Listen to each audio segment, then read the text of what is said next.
జగన్ ఉండాల్సింది ప్రజల మధ్య కాదు జైల్లో అంటూ కామెంట్ చేశారు టీడీపీ ఎమ్మెల్యే బుచ్చయ్య చౌదరి. అవినీతికి కేర్ ఆఫ్ అడ్రస్ జగన్ అంటూ ఆరోపించారు.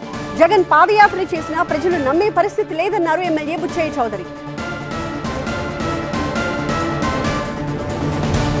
ఏమైనా పాదయాత్ర చేస్తావు? ఒక ప్రాజెక్టు పూర్తి చేసావు, ఒక ఇండస్ట్రీ తెచ్చావు, ఇండస్ట్రీ పారిపోయింది, పెట్టుబడిదారులు పారిపోయారు, రాష్ట్రంలో అరాచకం సృష్టించావు, అవినీతి అక్రమాలకు తెరలేపావు.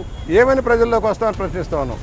కరువు వస్తూ ఉంది, ఎల్లిన ప్రభావం ఉంది, అయినా కూడా సరైన మేనేజ్మెంట్లో ఇవాళ నీరుని అందించే దానికోసం తెలుగుదేశం ప్రభుత్వం కృషి చేస్తుంది. ప్రతి చుక్కని ఒడిచిపట్టి ఏ విధంగా కాపాడాలని ఆలోచిస్తుంటే నువ్వు మతాల పేరుతో కులాల పేరుతో రెచ్చగొట్టి పబ్బం గడుపుకోవడం కోసం ప్రతిదాన్ని కూడా చిలవల పనులు చేసి తప్పుడు గోపస ప్రచారం చేసి అధికారంలోకి రావాలని చూస్తున్నావు. అయ్యేది కాదు, చచ్చేది కాదు. నువ్వు ఉండవలసింది సెంట్రల్ జైల్లో, కానీ నువ్వు అసలే బెయిల్ పక్షివి, జైలు పక్షివి. ఎలా ప్రజల్లోకి వస్తావు? నువ్వు ఉండాల్సిన జైల్లో కానీ ప్రజల మధ్య కాదని ప్రజలు నిర్ణయించారు. అందుకని 11 సీట్లతో సరిపెట్టారు. ఈ తప్ప 11 కూడా రద్దు అయ్యే అవకాశం ఉంది. నీ పార్టీ వాళ్ళే నీకు వదిలిపెట్టి పారిపోయే పరిస్థితిలో ఉన్నారని హెచ్చరిక చేస్తా ఉన్నాను.